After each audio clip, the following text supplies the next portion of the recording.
So maing hapon sa atong tanan na magandang hapon sa ating lahat, Luzon, Visayas, Mindanao. So kamusta yung mga sari-sari store dyan mga kasari? Kamusta yung mga tindahan?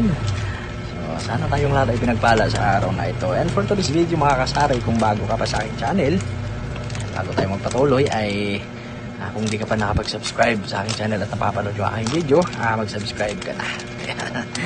So ay mga kasari, ang ating i-update ngayon sa ating tindahan dahil nakapagbayad tayo sa araw ng koleksyon ng JTI.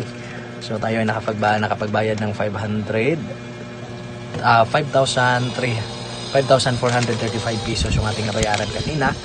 At yung bago nating nakuha is 6,070 pesos. So bakit tumaas yung ating babayaran after 2 weeks? So kanina nakapagbayad tayo ng 5,435 at ngayon ay 6,070. So ano ba? May nagtaas na naman ba or hindi? So ayan, pag-uusapan natin yan mga kasari pagkatapos lamang ng aking intro. So welcome back dito mga kasari. Welcome back to YouTube channel once again, Mix TV. Ang titirong duda-duda naman tao City. So ito na mga kasari, hindi ako magpatumpik-tumpik pa. At ito na yung ating resibo na kailangan nating mababayaran after 2 weeks. So kasi sa akin kamay, sa akin ko madumi. So kumain kasi ako mga kasari at yung ulam ko ay pusit. So kaya ganyan. So ngayon, ito na yung ating bagong na-order kay grocery. Ay sorry, kay GTI. So ito ay nagkakahalaga ng 6,070 pesos. So bakit tumaas yung ating babayaran after 2 weeks? So ano kasi mga kasari, nagdagdag ako ng Mighty na puti. So dati kasi yung in-order ko isang kaha, isang rim na pula at kalahati lang yung puti. So kulang talaga sa 2 linggo. So kaya ayan, dinagdagan ko na lang ng 2 yung ating Mighty puti. Hindi naman kasi gaano mabenta, ilan lang yung mananong karilyo ng puti. At yung mabenta talaga yung pula, Winston at saka Mighty. So ito yon yung ating Mighty, isang rim at saka 7 na kaha. 1.7 yung ating Mighty na pula. Nandun na yung isa sa lagay ng sigarilyo kasi naubusan na nga tayo ng Mighty puti at saka Mighty na pula. So ito naman, 7 lang nandito kasi nandun na yung isa. At yung ating Winston ay 1.5 lang.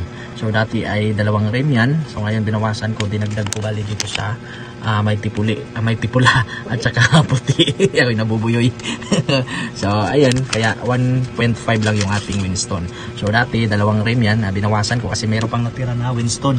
So meron pa tayong 4 na kaha. So kaya binawasan ko 1.5 at dinagdagan ko yung aking Mighty na puti at yung pula.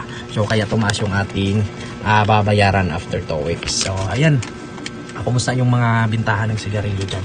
So mabenta din ba? Mabenta naman talaga yung sigarilyo. At update pa rin tayo sa presyuhan ng ating sigarilyo dito mga kasari. Ganun pa rin yung presyuhan namin. So 9 yung Winston, 8 yung Mighty at saka pula. So meron akong Marlboro.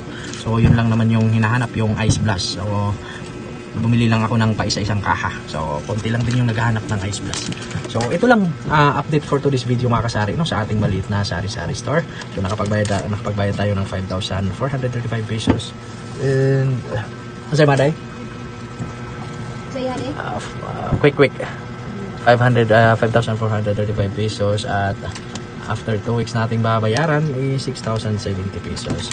So yan lang mga kasari, no? Maraming salamat sa inyong lahat, sa mga nanonood ng aking video, sa mga sumusuporta sa aking video. Maraming salamat at sa susunod muli.